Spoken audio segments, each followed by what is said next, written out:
कहानी एक उज्ज्वल दिन में एक भव्य इमारत के ऊपर स्थानांतरित होती है। शहर में अंदर मेज की फुसफुसाहट सुनकर सभी आश्चर्यचकित हो जाते हैं कि ब्लैक मेज उपस्थित है। अन्य लोग भी ब्लैक मेज के आगमन की खबर पर प्रतिक्रिया देते हैं। ब्लैक मेज अपने अंदर टिप्पणी करता है कि उसे अक्सर यही विचार आता है। भीड़भाड़ वाले हॉल से गुजरते हुए वह नोट करता है कि उसे भीड़ वाले स्थान नापसंद हैं क्योंकि लोग उसके बारे में फुसफुसाते रहते हैं। वह सोचता है कि शायद यही वजह है कि उसे अपनी वर्तमान रूप में प्रकट होना पसंद नहीं है, क्योंकि इससे ध्यान खींचता है। एक संतरी नारंगी बालों वाली क्लर्क उसे एक छिपे हुए नाम से बुलाती है और बीच में खुद को सुधारती है। वह पूछती है कि वह इतना देर से मुख्य द्वार से क्यों प्रवेश कर रहा है और उसे रेन कहकर संबोधित करती है। चिबी शैली में वे पुष्टि करते हैं कि वह किसी मिशन की रिपोर्ट देने आया है और वह अनुमान लगाती है कि यह उनके मास्टर से संबंधित है। वह कहती है कि उसने वास्तव में वह कार्य पूरा कर लिया है, जबकि वह उदासी जताता है कि उसके पास कोई विकल्प नहीं था। जिज्ञासु होकर वह पूछता है कि वह भारी वस्तु क्या लेकर जा रही है और वह इसे कुछ भी नहीं बताने की कोशिश करती है।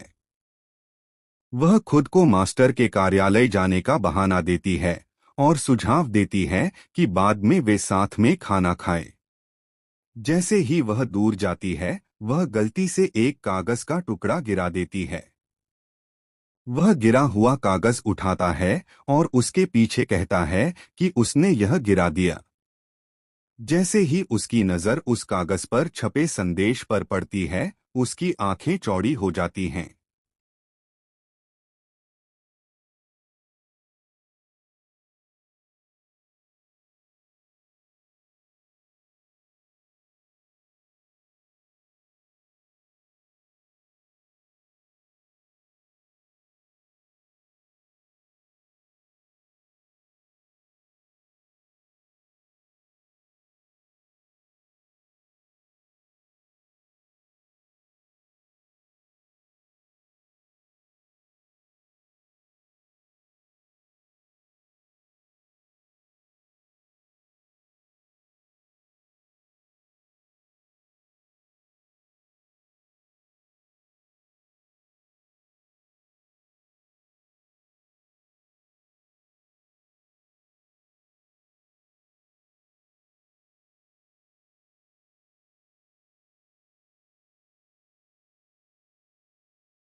ब्लो जवाब देता है कि ऐसा नहीं है।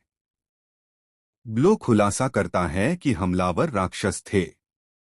वह जोड़ता है कि हालांकि वे केवल मध्यम आकार के थे, उनका रूप और टावर की सुरक्षा में रवि का होना बहुत संदिग्ध है।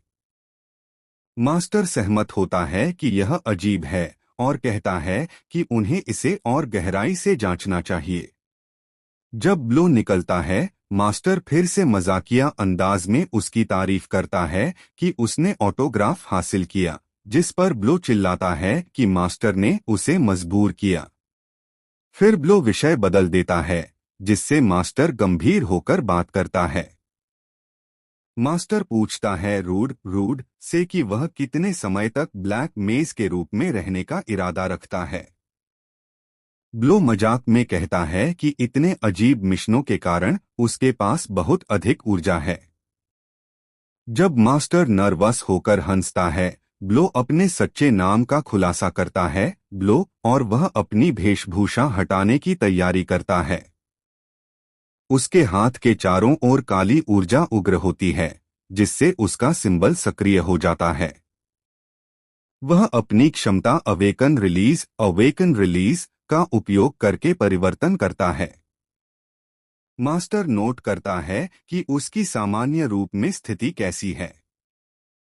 रूड पहले से लंबा दिखाई देता है।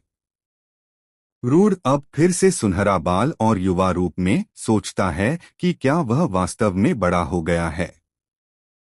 संकोचित होकर वह अपने उद्देश्य को याद करता है और ऑटोग्राफ का काम पूरा करने के बाद अब एक उचित मिशन की मांग करता है। वह अपनी हथेलियां डेस्क पर जोर से पटकता है, जोर देकर कहता है कि उसने ऑटोग्राफ तो ला दिया है और अब वह एक असली मिशन चाहता है। रूड रूड गंभीरता से घूरता है, मास्टर के जवाब का इंतजार करता है। मास्टर धीरे मुस्कुराता है, स्पष्ट रूप से रूड के प्रति स्नेहपूर्ण। वह रूड को नाम से संबोधित करता है और गंभीरता से बात करने की तैयारी करता है। मास्टर समझाता है कि कॉन्सर्ट घटना के बाद से कई जादूगर और एसोसिएशन रूड पर कड़ी निगरानी रख रहे हैं। वह चेतावनी देता है कि चीजें अब और भी खतरनाक और अलग होंगी और स्वीकार करता है कि वह रूड के लिए चिंतित है। रूड इंगित करता है कि इतनी खतरनाक स्थिति के बावजूद मास्टर अभी भी उसके चमकदार फ्लायर फैलाता है। चिड़चिड़ा होकर रूड कहता है कि मजाक छोड़ दें और उसे असली मिशन के विवरण सुनाए जाएं। मास्टर अंत में स्वीकार करता है कि वास्तव में एक महत्वपूर्ण मिशन है। वह विवरण देता है कि समय समय पर आयोजित एक भव्य नीलामी होती है जिसमें दुर्लभ और अद्वितीय वस्तुएं बेची जाती हैं। इस बार नीलामी में एक उच्च ग्रेड का नामांकित जादुई पत्थर मैजिक स्टोन शामिल होगा। रूड इसे एक शीर्ष जादुई पत्थर के रूप में पहचानता है, जबकि मास्टर कहता है कि इसमें एक जटिलता कॉम्प्लिकेशन है। जटिलता यह है कि कई अन्य जादूगर भी इस पत्थर के बारे में जानते हैं और इसके लिए प्रतिस्पर्धा करेंगे। मास्टर संकेत देता है कि इसी कारण आरडीई का मास्टर संकेत देता है कि आगामी मिशन काफी रोचक हो सकता है।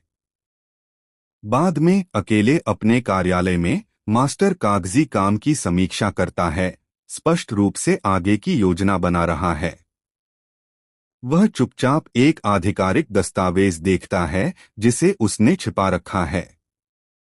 वह अपने आप से स्वीकार करता है कि वह यह कागज आरडीई को नहीं दिखा सकता।